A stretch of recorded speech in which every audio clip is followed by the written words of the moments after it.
Herbert Sheldon. William Herbert Sheldon dilahirkan pada tahun 1899 di Warwick, Rhode Island. William Herbert Sheldon berfokus pada psikologi konstitusi. Sheldon mengembangkan teorinya berasal dari faktor biologi manusia. Berbeda dengan tokoh psikologi lainnya yang berfokus pada pengalaman sosial, Sheldon lebih berfokus pada faktor biologis manusia. Walaupun begitu, ia tidak menolak adanya pengaruh lingkungan dan pengalaman masa lalu dalam membentuk tingkah laku seseorang. Namun bagi Sheldon, struktur biologis mempengaruhi tingkah laku seseorang. Hal yang unik dari teori Sheldon adalah teorinya sangat kental pada faktor biologis. Hal ini jarang dipusatkan pada teori tokoh psikologi lainnya. Sedangkan Sheldon memberikan penjelasan secara detail mengenai faktor biologis mempengaruhi tingkah laku seseorang. Pendapat ahli psikologi sosial yang menyatakan bahwa bentuk jasmani tubuh mempunyai pengaruh penting dalam kepribadian kurang dapat diterima di Amerika Serikat. Situasi inilah yang kemudian menggiring William Herbert Sheldon menjadi tertarik untuk mendalaminya. Apa itu psikologi konstitusi? Psikologi konstitusi menurut Sheldon merupakan sebuah kajian mengenai aspek-aspek psikologis dari perilaku manusia yang terkait dengan morfologi dan fisiologis tubuh manusia.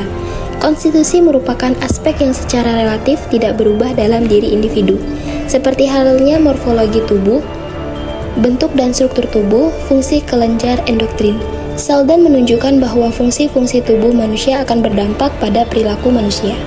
Teori kepribadian Sheldon yang menjelaskan mengenai faktor biologis mempengaruhi tingkah laku adalah somatotif, atau komponen fisik primer. Terdapat 3 komponen fisik primer milik Sheldon, yaitu endomorfi, mesomorfi, dan ektomorfi.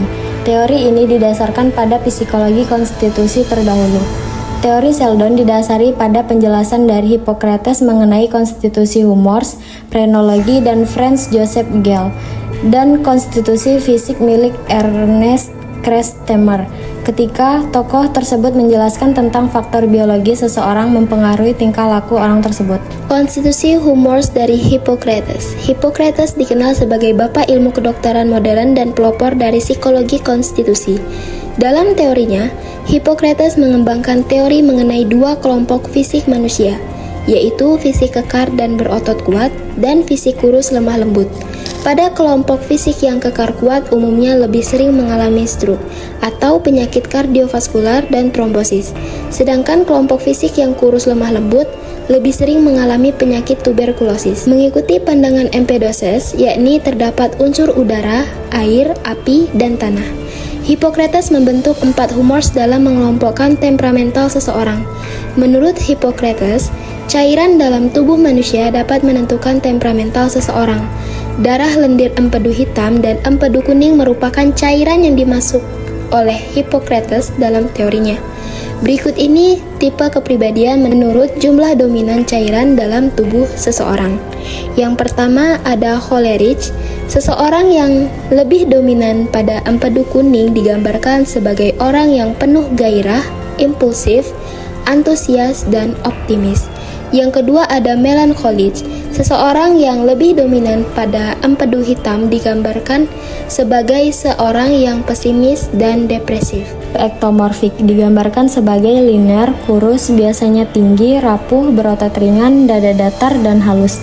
Dikategorikan sebagai karebortonik atau intelektual, cenderung menginginkan isolasi, kesendirian, dan penyembunyian. Suka tegang, cemas, menahan diri dalam postur tubuh dan gerakan, tertutup, serta menyimpan rahasia.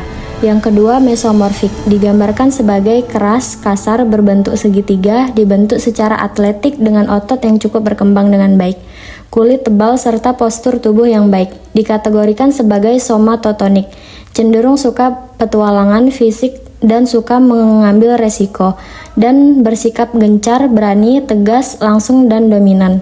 Yang ketiga, endomorfik, digambarkan sebagai bulat, biasanya pendek dan lembut dengan otot yang kurang berkembang, dan mengalami kesulitan menurunkan berat badan. Dikategorikan sebagai viscerotonik, yaitu menikmati makanan, orang-orang, dan afeksi, memiliki reaksi yang lambat, serta merasa puas diri.